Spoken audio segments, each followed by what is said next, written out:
غزوہ خیبر اس غزوہ کو کہتے ہیں جو 7 ہجری کو مسلمانوں اور یہودیوں کے درمیان لڑی گئی، کیونکہ یہود نے دوسرے عرب قبائل کے ساتھ مل کر مسلمانوں کے خلاف سازش کر کے امن معاہدے کو توڑا تھا۔ خیبر یہودیوں کا مرکز تھا جو مدینے سے 150 کلومیٹر شمال میں واقع تھا۔ اس جنگ میں 10,000 یہودیوں کا سپہ سالار مرحب نامی تھا، جس کا مقابلہ نبی صلی اللہ علیہ وسلم صرف 1600 مسلمانوں کے ساتھ کر رہے تھے۔ ان کا قلعہ ایک اونچی پہاڑی پر بنا ہوا تھا جس کا دفاع اور دیوار بہت ہی مضبوط تھی۔ نبی صلی اللہ علیہ وسلم نے خیبر سے قبل ہی اس علاقے کے 5 یہودی قلعوں کو فتح کر لیا تھا، لیکن خیبر کا محاصرہ کئی دنوں تک کرنے کے باوجود مسلمان اسے فتح کرنے میں ناکام ہو رہے تھے، مگر وہ مضبوط اور زبردست قلعہ فتح نہ ہوتا تھا۔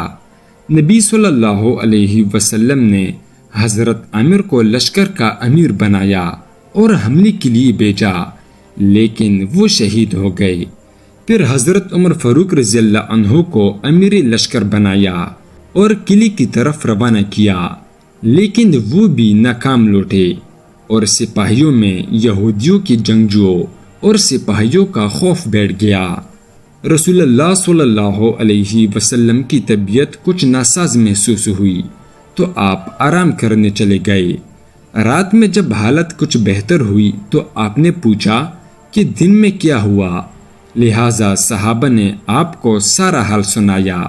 اس پر نبی پاک صلی اللہ علیہ وسلم نے فرمایا، کل میں علم اس کو دوں گا جو اللہ اور اس کے رسول سے محبت کرتا ہے، اور اللہ اور رسول بھی اس سے محبت کرتے ہیں۔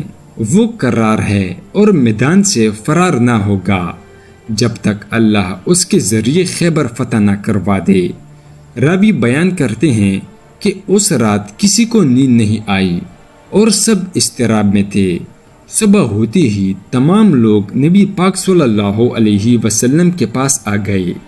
سب کی یہی خواہش تھی کہ جھنڈا ان کو ملے، لیکن نبی صلی اللہ علیہ وسلم نے پوچھا کہ علی کہاں ہیں؟ کسی نے بتایا کہ علی کی آنکھ میں بہت تکلیف ہے، اس لیے وہ آرام کر رہے ہیں۔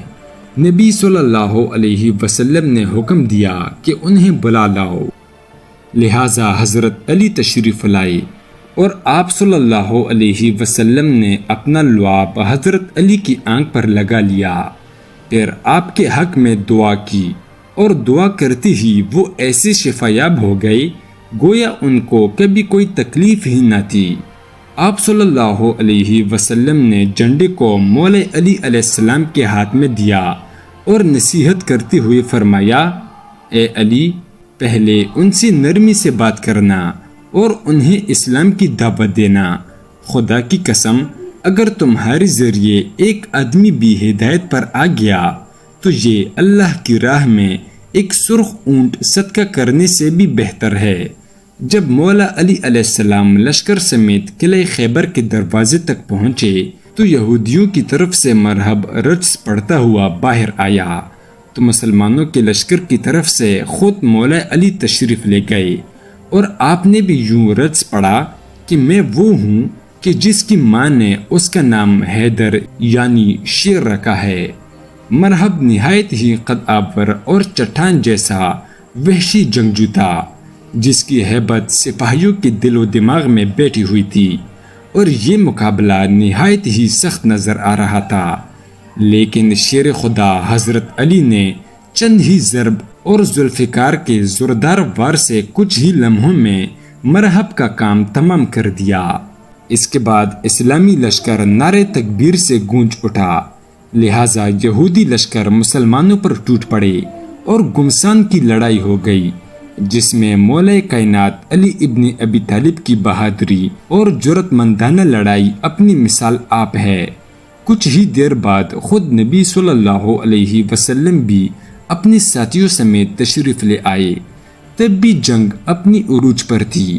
راوی بیان کرتے ہیں کہ ایک یہودی نے قلعے کے دروازے کے پاس حضرت علی پر وار کیا، جس سے حضرت علی کی ڈھال گر گئی، لہٰذا آپ نے اپنے بازوؤں کے زور سے قلعے کے ایک دروازے کو ہی اکھاڑ دیا اور اسے اپنی ڈھال بنا کر لڑنے لگا، یہاں تک کہ قلعہ آپ کے ہاتھوں سے فتح ہوا۔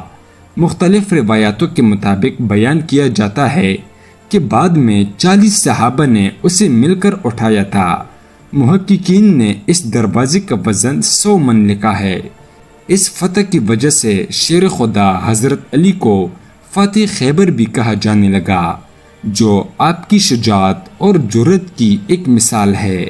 اللہ کی طرف سے آپ کو بہترین قوت عطا کی گئی تھی، جسے آپ نے جہاد فی سبیل اللہ میں استعمال کیا اور فتح یاب ہوئی۔